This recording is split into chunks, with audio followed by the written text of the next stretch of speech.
அனைவருக்கும் இனிய பொங்கல் நல்வாழ்த்துக்கள். பாப்பானிகினி தமிழ் சங்கத்தின் சார்பாக அயலக தமிழர் தினத்திற்கு நாங்க வந்திருக்கிறோம். நாங்க மொத்தம் ஒரு 10 பேர் வந்திருக்கிறோம். இன்னும் ஒரு 6 பேர் வந்துட்டு இருக்கிறாங்க.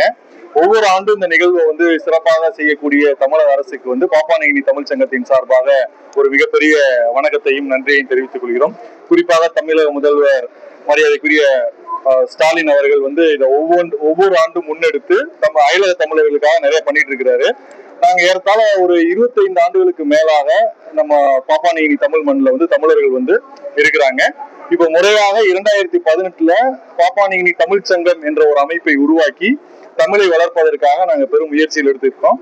தமிழக அரசோட இணைந்து நிறைய விஷயங்கள் பண்ணிட்டு இருக்கோம். குறிப்பாக தமிழக அரசினுடைய அந்த கல்வி, தமிழக அயலக தமிழர்களுடைய குழந்தைகளுக்கு அந்த கல்வி போகணும் அப்படின்ற அடிப்படையில இணைய வழியாக நடத்தக்கூடிய கல்வியை எங்க நாட்டுல அறிமுகப்படுத்தியிருக்கோம். ஏறத்தாழ ஒரு 40க்கும் மேற்பட்ட தமிழ் குழந்தைகள் தமிழை கற்கிறாங்க. அதுக்கு தமிழக அரசுக்கு ஒரு நெஞ்சார்ந்த நன்றி. ஏன்னா அடுத்த தலைமுறைக்கு தமிழ் எடுத்துட்டு போகணுன்றதுல தமிழக அரசினுடைய இந்த முயற்சியை நாங்க பாப்பானிகினி தமிழ் சங்கம் பாராட்டுது. இது போக எங்க நாட்டுல பொறுத்த மட்டும் பாத்தீங்கன்னா தமிழர்கள் அனைத்து துறைகளிலுமே இருக்கும். இப்போ அண்ணன் பாத்தீங்கன்னா ஒரு தொழில் முனைவோர், தமிழ் சங்கத்தின துணை செயலாளராக இருக்கிறாரு. அண்ணன் ஒரு இணை செயலாளராக இருக்கிறாரு துளசிதாஸ் சொல்லிட்டு. அவரும் ஒரு தொழில் பண்ணிட்டு இருக்கிறாரு. அவரு பொருளாளர் சதீஷ்குமார் ஒரு வேலை பார்க்கிறாரு.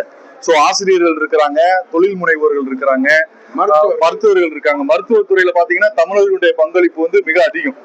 ஒரு பள்ளி கல்வியிலையும் இருக்குது, பல்கலைக்கழகத்திலயும் இருக்குது. சோ அனைத்து துறைகளிலுமே தமிழர்கள் பாப்பானிகினில ஒரு மிகப்பெரிய ஒரு வெற்றியாளர்களா இருக்கிறாங்க.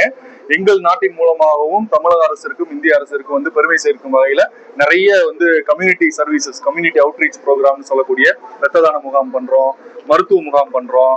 அதே நேரத்துல ஏழை குழந்தைகளுக்கு நாங்க செட்டில்மெண்ட்ல போய் புத்தகங்கள் கொடுக்கறது, அவங்களுக்கு மருத்துவ வசதிகள் செஞ்சு கொடுக்குறேன்னு சொல்லிட்டு தமிழ் எந்தெந்த வழியெல்லாம் உதவ முடியுமோ அந்தந்த வழிகள்ல நாங்க இருக்கக்கூடிய நாட்டுல பாப்பானிகினி நாட்டுல பண்றோம்.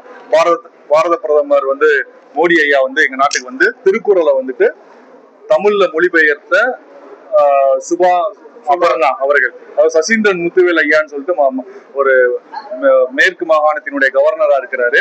அவர் சிவகாசியை சேர்ந்தவர். அவங்க மனைவி சுபா அபர்ணா சசீந்திரன் திருக்குறளை எங்க நாட்டினுடைய மொழி, அதாவது அந்த நாட்டுல டாப் பிசின்ற மொழியில வெளியிட்டு இருக்காங்க. அதை பாரத பிரதமர் ஐயா மோடி அவர்கள் வெளியிட எங்க நாட்டினுடைய பிரதமர் ஜேம்ஸ் மராபே அதை ரிசீவ் பண்ணாரு. அது ஒரு மிகப்பெரிய ஒரு வரலாற்று நிகழ்ச்சி. இந்த மாதிரி பாப்பானிகினியை பத்தி சொல்றதா இருந்தா நிறைய விஷயங்கள் சொல்லிட்டே இருக்கலாம். சுவாரஸ்யமான இருக்காங்க. சிஸ்டர்லாம் ஜெயில உள்ளவங்களுக்கு எல்லாம் ஆமா டிஎம்ஐ சிஸ்டர்னு சொல்லிட்டு அங்க தமிழ் சகோதரிகள் நிறைய சேவைகள் புரியுறாங்க. அங்க இருக்கக்கூடிய சிறைச்சாலைக்கு போய் மைனர் சில்ட்ரனுக்கு பாடம் நடத்துறது, பெண்களுக்கு தொழில் பெண் முனைவோர்களுக்கு தையல் இயந்திரம் கொடுக்கறது. சோ நாங்க செய்யக்கூடிய பணிகள் பாத்தீங்க அப்படின்னா தமிழர்கள் எல்லாம் நிறைய பணிகள் செஞ்சுட்டு இருக்கிறோம்.